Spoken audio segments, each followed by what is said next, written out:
morning, and how are you doing this morning? It is a lovely morning. It is a day that God has made. Let us rejoice and be glad in it. The clouds are out heavy. I did see a peek of the sun a few minutes ago. So maybe the sun will shine today. And I need to say to someone, you're going to be okay. God dropped in my spirit that you've been worried and stressed. You don't know which way to go or what to do. God says you're going to be okay. It's going to work out for your good and his glory. So let it go. Release it. It's all right. You're going to be okay. I don't know who that's for, but it was in my spirit. So I wanted to share it with you. And what great segue, a great segue into what I want to talk about today, because for a few minutes, I just want to talk to you about faith. Where is your faith? Growing up, my mom always asked me in times of storms, trials, struggles, strife, problems, she would ask me, where is your faith? Because I was one that worried and stressed and couldn't sleep, couldn't eat. And she would come to me face to face, look me in my eyeballs and say, where is your faith? Even when she was in Jersey and I was in Atlanta, she would call me on the phone. And if I was going through something, she would ask me, where is your faith? When she moved to South Carolina and I moved back to Jersey, she would call me during the rough patches of my life and ask me, where is your faith? So this morning, I want to ask you, where is your faith? Is your faith in God? Is your faith in overcoming? Is your faith in the healing? Is your faith in the answer coming? Is your faith in the problem being solved?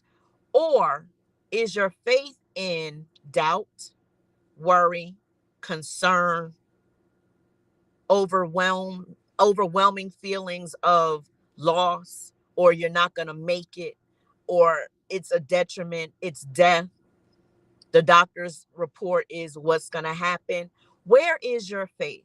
This morning during my time of devotion, I was led to Luke 8.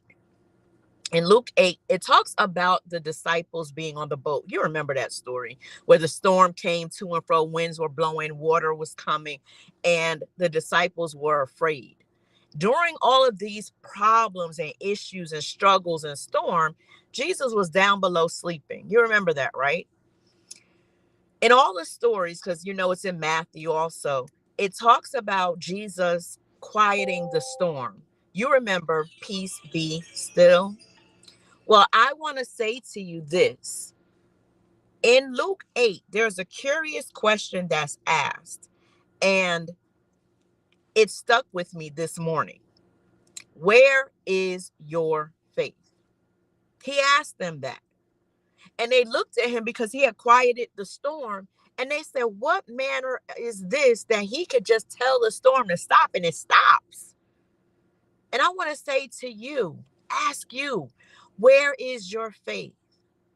I understand that you're worried. You have some doubt. There's some fear there. You are stressed. You're overwhelmed. And I want to say to you, in my times of being overwhelmed, I sometimes forget that God is bigger than what I'm overwhelmed by.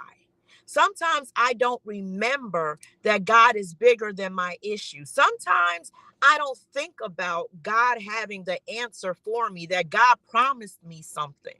Sometimes I look at my problem, my issue, my stress, my worry as this big, ginormous giant.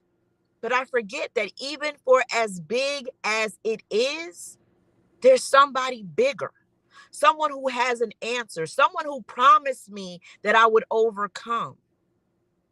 So you're worrying, you're stressing. And I want to ask you this question. In your worrying, your stressing, and your concern, in your doubt, and your fear, in feeling overwhelmed, you staying up all night, you're not getting any rest, no sleep, you're not eating or you're overeating, you're trying to sex it away, smoke it away, eat it away, worry it away. Can you really control the situation? Do you really have control over the illness your doctor says you have? Do you really have control over your home being foreclosed? Do you really have control over your car being repossessed? Do you have any control over that man saying he wants to divorce you? Do you have any control over that woman who cheated on you? Do you have any control over the bills that are keep collecting? Do you have any control over the job that lets you go? I can hear you. I hear you.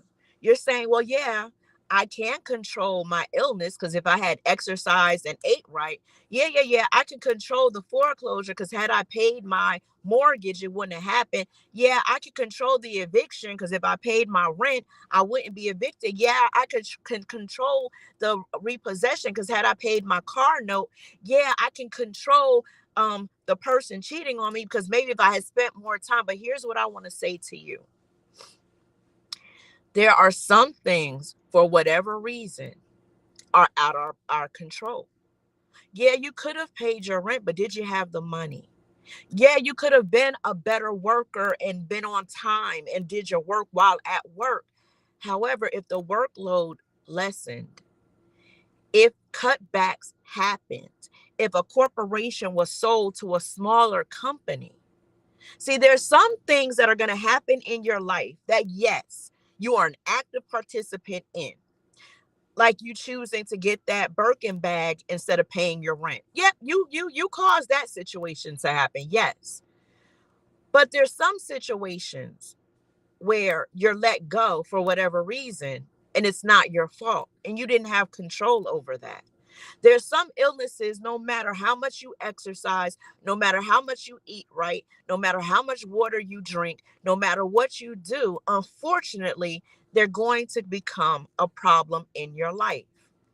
There's some things, there's some storms, there's some situations, there's some issues, there's some problems, there's some trauma that you didn't cause. Nothing you could have done would have prevented it.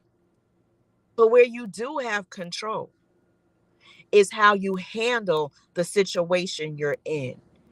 You can worry, you can stress, you can overeat, you can oversex, you can oversmoke, you can oversniff, you can inject. You can do all those things, but the situation is not going to change. Even if a solution comes to you, it might just be temporary. But I want to tell you today, instead of having faith in those things that cover the issue, those crutches we have, those secret activities we do that everybody doesn't know about. Instead of leaning on those things, because they're only for a moment. Can I be real with you? Can we be real this morning? And I'm gonna be real. So be prepared. You might need to pray as I say this. If you're trying to sex it away, once the deed is done, there's no more distraction. That deed is not going to cover hours, days, and weeks. That one deed is not going to take you away from the problem. When you finish smoking, after that high leaves, you still got to face the situation. After you stealing, whatever you stole is stolen, that high that you got, that distraction that happened for that moment, it's gone. And you still have to deal with your problem and your situation.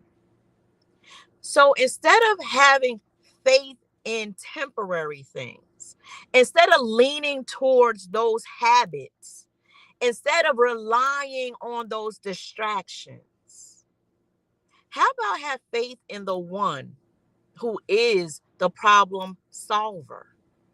They had an issue on that water. They were afraid that they were going to drown. Never in their thinking did they think, hey, wake Jesus up and ask him to stop the storm. They didn't think that. Instead, they were like, why are you sleeping? We're about to die. We're about to perish. We are not going to be here anymore. How could you sleep? When they had the problem solver right in the midst. You have the problem solver right in the midst. The one that can say, mortgage paid, new job, new car, a godly man, a godly woman, a godly marriage. The one who can fix your issue, the one that can touch your body and say, heal. The one who can touch your mind and say, be healed. The one that can touch your heart and say, you're no longer broken. He's in the midst. Instead of having faith that things are going to go wrong and go bad, and you're listening to the reports and you're seeing what the negativity is, how about have faith in the one that can turn your whole situation around? No, not 360, but 180 degrees. Because 180 means we're turning away from what we're facing. When we go 360, we go back to what we were facing at first. I'm sorry, I just had to say that. My daughter knows me. But I just wanted to share this with you this morning because there's somebody out there. Your faith is in your fear. Your faith is in your doubt. Your faith is in your stress. Your faith is in your overwhelming situation. And you're not even considering that you got the problem solver right in your midst. And can I say this before I close? Sometimes the problem will not change, even as you pray. There's some things that God wants you to go through because it's going to strengthen you for a situation you're going to have down the line. Or it's your testimony that you have to share with someone else who is not as strong as you are. And the fact that you went through it and you're going through it and you're strong and you're smiling and you're laughing, even though the world around you is collapsing, will strengthen someone else to push forward. Then there are times that God is going to change your situation. It's just not going to happen overnight. It's not going to happen in a few days. It's not going to happen in a few weeks. It's not going to happen in a few months. It's not going to happen in a few years. It may be 25 years before you're released from it, but it's going to happen. So I want to leave this with you today. Where is your faith? All that time you're spending worrying, stressing, not eating, not sleeping, trying to cope, using the crutches and the distractions and the habits to make it through, I challenge you today to put them to the side and begin praying like never before. And when you pray this time, leave it with God. What do I mean by that? Don't pray, God, can you help me out of this situation? And then, amen. And you finish and you're like, okay, how do I do it? What do I need to do? Who do I need to borrow from? What medicine can I take?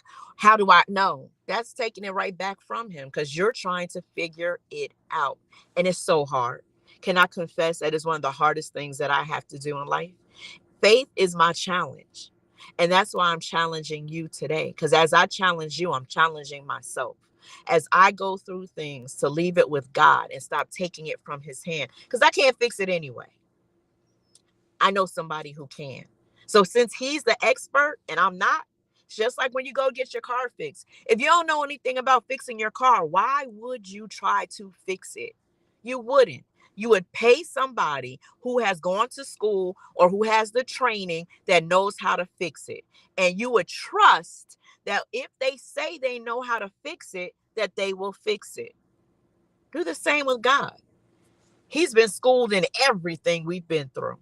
So you haven't. Instead of you trying to figure it out, take it to the person who's the expert, who's been trained, who's been schooled, who has the knowledge, the wisdom, and the understanding of how to fix the situation in your life. Trust him. Have faith in him. Remember, faith it, believe it, trust it. God can help you. Where is your faith? Have an awesome day today. I pray this word would touch your ears and your hearts, your minds, your soul, and your spirit, and that you would be loosed from some of the worry and stress that you've been going through. Trust him. He has the solution for you. Have an awesome day.